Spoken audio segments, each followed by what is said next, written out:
Hello guys, kanizere yuko mumeze neza. Uyu munsi tugiye kurebera hamwe free internet, uburyo wakoresha internet y'ubuntu bitakugoye. Nta kindi usaba ni ukureba video kugeza irangiye kugira ubone uko wakoresha mega z'ubuntu free internet. So nta kindi bigusaba rero, urakoresha Play Store kugira ngo uyidownloadinge.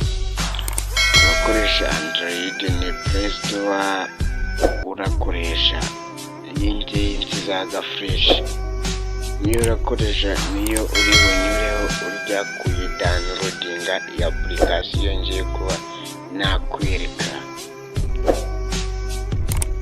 So murarindira gato ifunguke. So nimara gufunguka urarya muri search, usachingemo TR Matuna.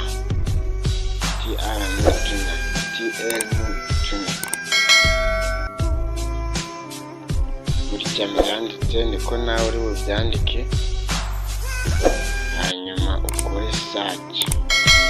Urabona ngiyi application itanga mega z'ubuntu. Urabona ngiye ntabwo ndirirwa nkora download kubera ko nsanzwe nyifite. Iyi ngiyi Wood Fresh niyo uraza kudownloadinga. Ubwo ngiye ndakanda open kubera ko nsanzwe nyifite. So kandi open kugira ngo nkomeze mbereke step by step urakoresha kugira ngo ukoreshe mega z'ubuntu. So urabona rero application namaze kuyinjiramo.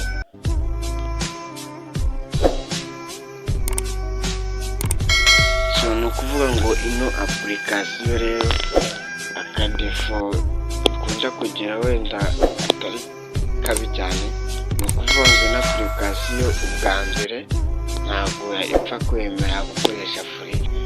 Ubwa mbere uyiconnectingaho ukayikoresha inariho ufite mega nyine, ukayikoresha kugira ngo ubone n'uburyo wayapdatinga.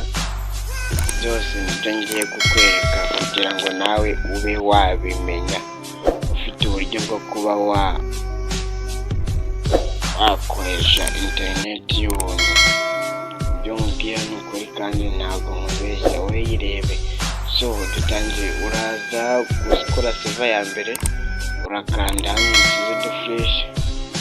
Urabona hari server enye, mwize server enye rero uhitamo iyo ushaka. Iyo ukoresha zose ziremera, haba auto select server, haba server 1, haba server 2, haba server free. Ukoresha iyo ushaka, iyo uhisemo uragenda ukayikandaho ubundi bigahita byikora. Kanjye nkoreshe out server. So kuri server ya kabiri nanone location, ni ukuvuga ngo hano niho ushyiramo igihugu uherereyemo kugira ngo aza zigusevinga data z'ubuntu. Uraza muri ibi bihugu kugira ngo usakishe igihugu utuyemo icyo ari cyo cyose. Hano kiba kirimo n'u Rwanda rurimo. Urashakisha witonze kugira ngo ugere ku gihugu uvukamo aba ari cyo connectingaho ku gihugu urimo.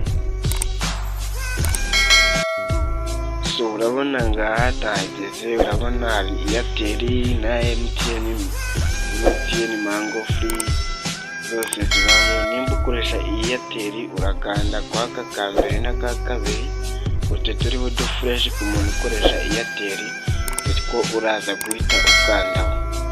So noneho ku muntu ukoresha MTN, umuntu ukoresha MTN nawe araza gukanda kuri utu tubiri two hasi tuzeho Wood Fresh.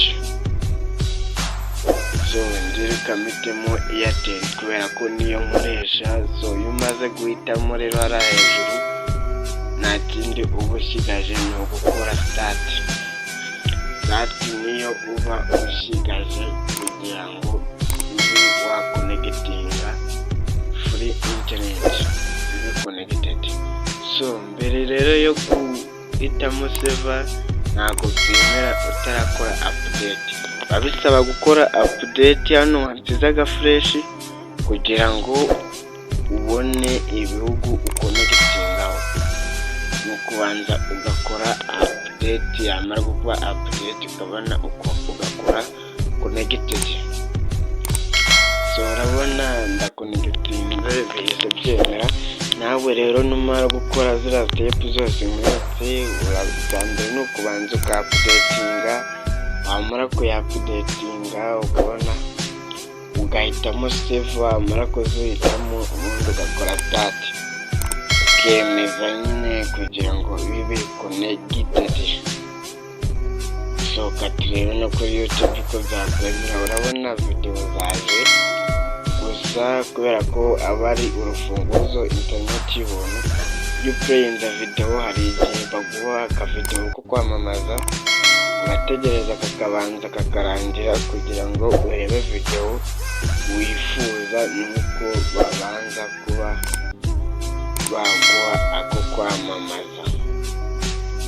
So kanizere ko rero iyi video yagushimishije. Niba yagushimishije kanda like, ukore share, wibuke no gukora subscribe kugira ngo video nk'izi zijye zikugeraho. Ciao ciao, tuzahurire muri video y'ubutaha.